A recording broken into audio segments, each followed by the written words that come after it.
Herkese merhabalar. Yasemin'in mutfağından selamlar, sevgiler kıymetli takipçilerim.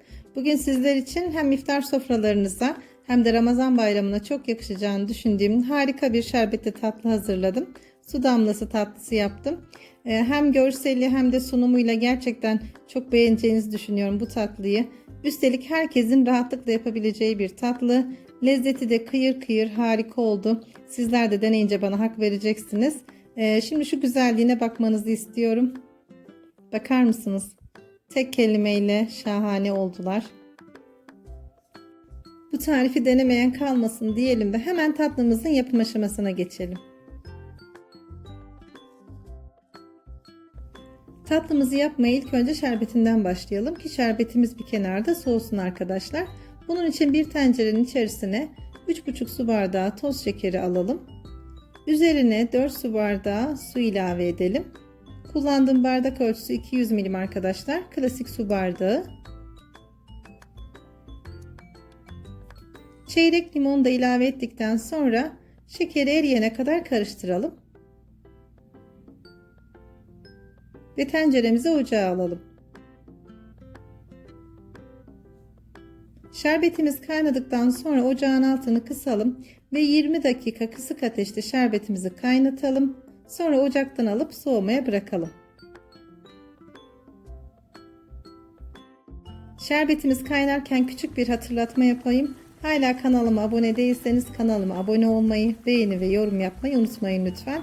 Sizlerin destekleri benim için çok kıymetli. Tatlımızın hamuru için 100 gram tereyağını yoğurma kabına alalım. Üzerine 1 çay bardağı sıvı yağ,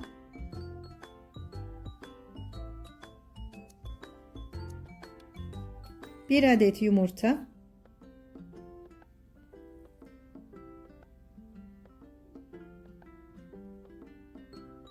1 çay bardağı yoğurt,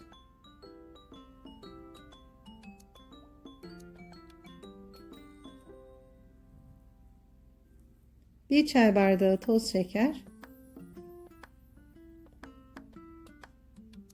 ve 1 çay bardağı irmiği alıp elimizle karıştırmaya başlayalım.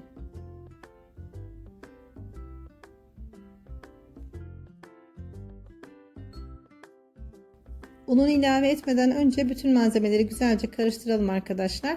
Tereyağı da zaten oda sıcaklığında olduğu için o da karıştırırken bizi hiç yormayacak. Yumuşacık bir kıvamı var çünkü. Şimdi diğer malzemeleri alalım. 1 paket kabartma tozu, 1 paket vanilya ve 3,5 su bardağı unu azar azar ilave ederek hamuru yoğurmaya devam edelim. 3,5 su bardağı un tam geldi arkadaşlar. Sizler de yoğururken dikkat edin. Kullandığınız yumurtanın büyüklüğüne göre un miktarı değişebilir. 3,5-4 su bardağı arası un kullanabilirsiniz hamurunuzda.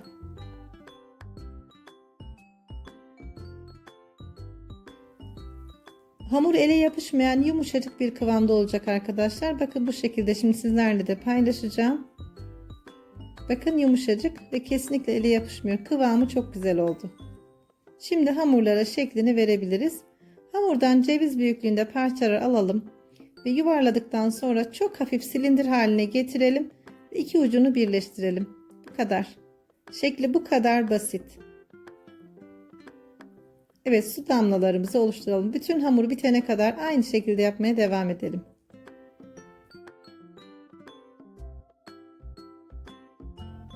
Bu tarifi denedikten sonra bu tatlı sizin gerçekten favoriniz olacak arkadaşlar, iddia ediyorum. Çünkü hem yapılışı çok pratik hem de çok hafif bir tatlı. Üstelik malzeme açısından da çok zengin olduğunu düşünmüyorum. Hani üzerine badem ve fıstık kullanmak zorunda değilsiniz. Evinizde ne varsa onu kullanabilirsiniz.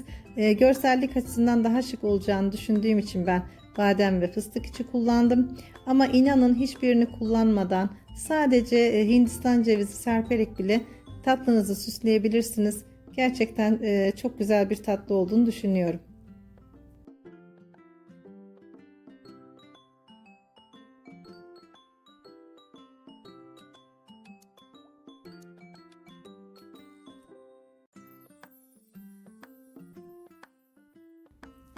Bu ölçülerle hazırladığım hamurdan bir büyük fırın tepsisi, bir de küçük tepsi çıktı. Aslında tek tepsiye sıkıştırabilirdim hamurları ama ben rahat pişsinler diye ikinci tepsiyi de kullandım. Şimdi hazırladığımız su damlalarını bolca irmiğe bulayalım ve tekrar fırın tepsisine alalım. Malzemeleri her zamanki gibi videonun açıklamalar kısmına ekliyorum arkadaşlar. Oradan da detaylı bir şekilde bakabilirsiniz.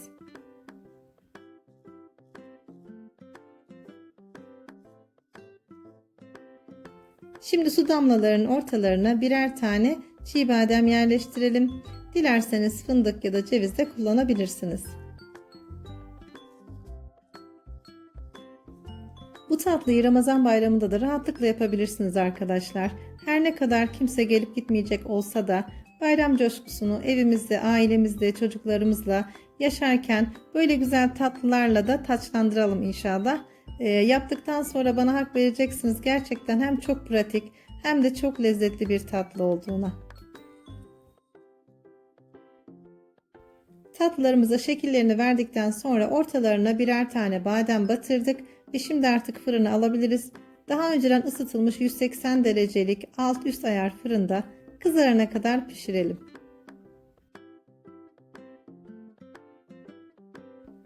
Fırından çıkardığımız tatlıların ilk sıcaklığı geçtikten sonra ılık şerbetle buluşturalım. Şerbetin tamamını bu şekilde tatlıların üzerine gezdirelim.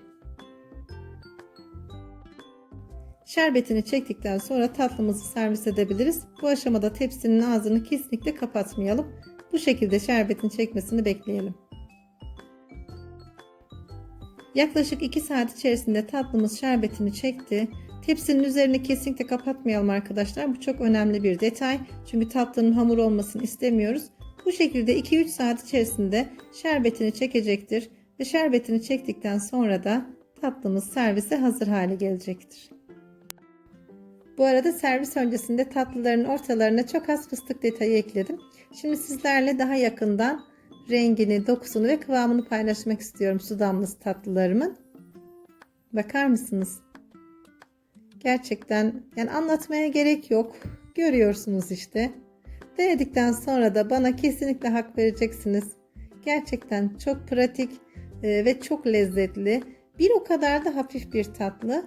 Şimdi size iç dokusunu göstermek istiyorum. Bakın, kıyır kıyır. Harika bir tatlı. Bu tarifi denedikten sonra benimle Instagram hesabımdan fotoğraflarınızı paylaşabilirsiniz. Bu beni çok mutlu eder. Emoji dahi olsa yorumlarınızı bekliyorum.